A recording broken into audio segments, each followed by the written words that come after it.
नमस्कार, ये धर्म रहस्य है और मैं डॉक्टर राजीव निस्प्रह आपसे बात कर रहा हूँ अपने चैनल धर्म रहस्य विद डॉक्टर राजीव निस्प्रह के माध्यम से। जैसा कि आप जानते हैं कि इन वीडियोस में मैं आपसे मानव मन की विकृतियों जैसे काम, क्रोध, लोभ, मोह और अहंकार पर बात कर रहा हूँ। तो आज इस वीडियो में मैं आपसे बात करने जा रहा हूँ मोह पर।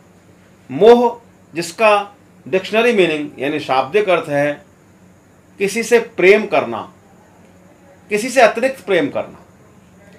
इसके अलावा अविद्या, मूर्छा, भ्रांति, अज्ञान, ये भी मीनिंग मोह के ही हैं।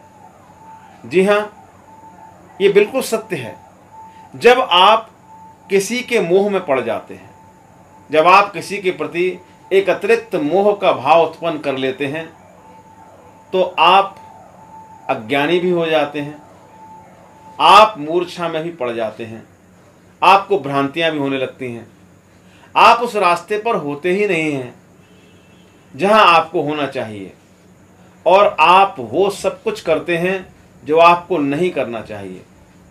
एक बहुत चर्चित, एक बहुत प्रसिद्ध पात्र जो हमारे इतिहास में हैं, जिन्हें हम धृतराष्ट्र कहते हैं, वे भी अपने पुत्र के मोह में पड़ गए थे और उसका परिणाम आप आज भी जानते हैं। मोह दो व्यक्तियों के बीच में हो सकता है।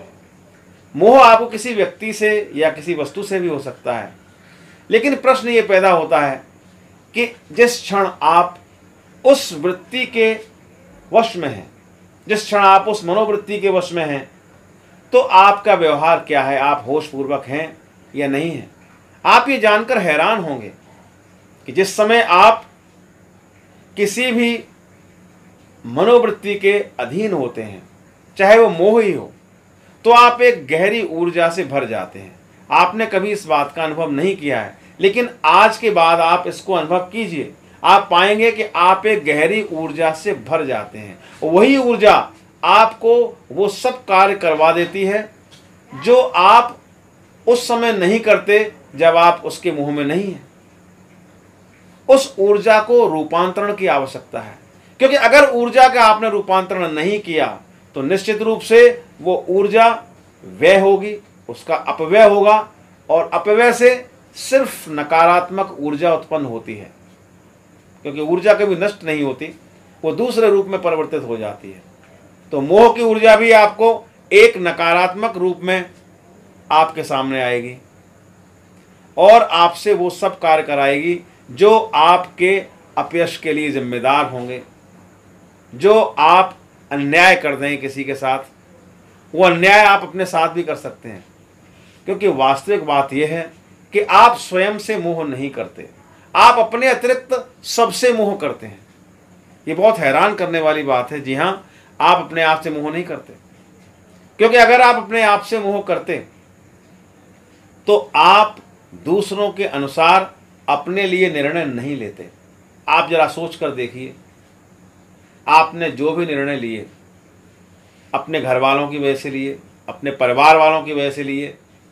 मैं ऐसा करूँगा तो मेरे परिवार पर ये हो जाएगा, मैं ये करूँगा तो मेरे परिवार को क्षति पहुँचेगी।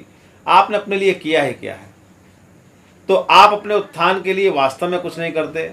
आप अपने प्रति सजग हैं ही नहीं, आपको स्वयं से मोह नहीं है। जबकि आपके ऊपर आरोप जो लगता है वो बहुधा ये लगता है कि अरे आप तो सेल्फ सेंटर्ड हैं, आप तो सिर्फ अपने आप से मोह करते हैं।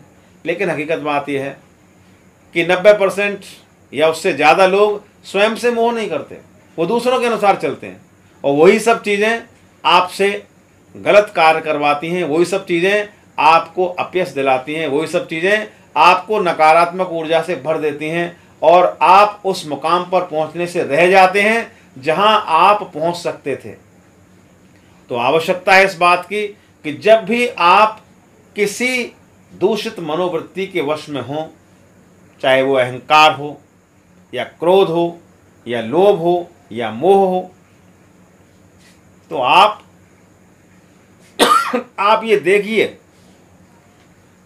कि आप उस ऊर्जा को किस प्रकार रूपांतरित कर सकते हैं। जी हाँ, आपको उस क्षण होश में रहना होगा और उस ऊर्जा को दूसरी ओर ले जाना होगा। उन कार्यों को नहीं करना है जो आपको कुमार्ग पर ले जाते हैं, जो आपको नकारात्मक पथ की ओर ले जाते हैं, नकारात्मक ऊर्जा से भर देते हैं। यही होश आपकी ऊर्जा को सकारात्मक ऊर्जा में परिवर्तित कर देगा और आप अपने जीवन में उत्थान करते चले जाएंगे। इस वीडियो में इतना ही। आगे वीडियो में आपसे और भी चर्चा करूंगा। अगर ये बातें आपको अच्छी लगती हों तो प्लीज़ इस वीडियो को लाइक और सब्सक्राइब कीजिए। नमस्कार।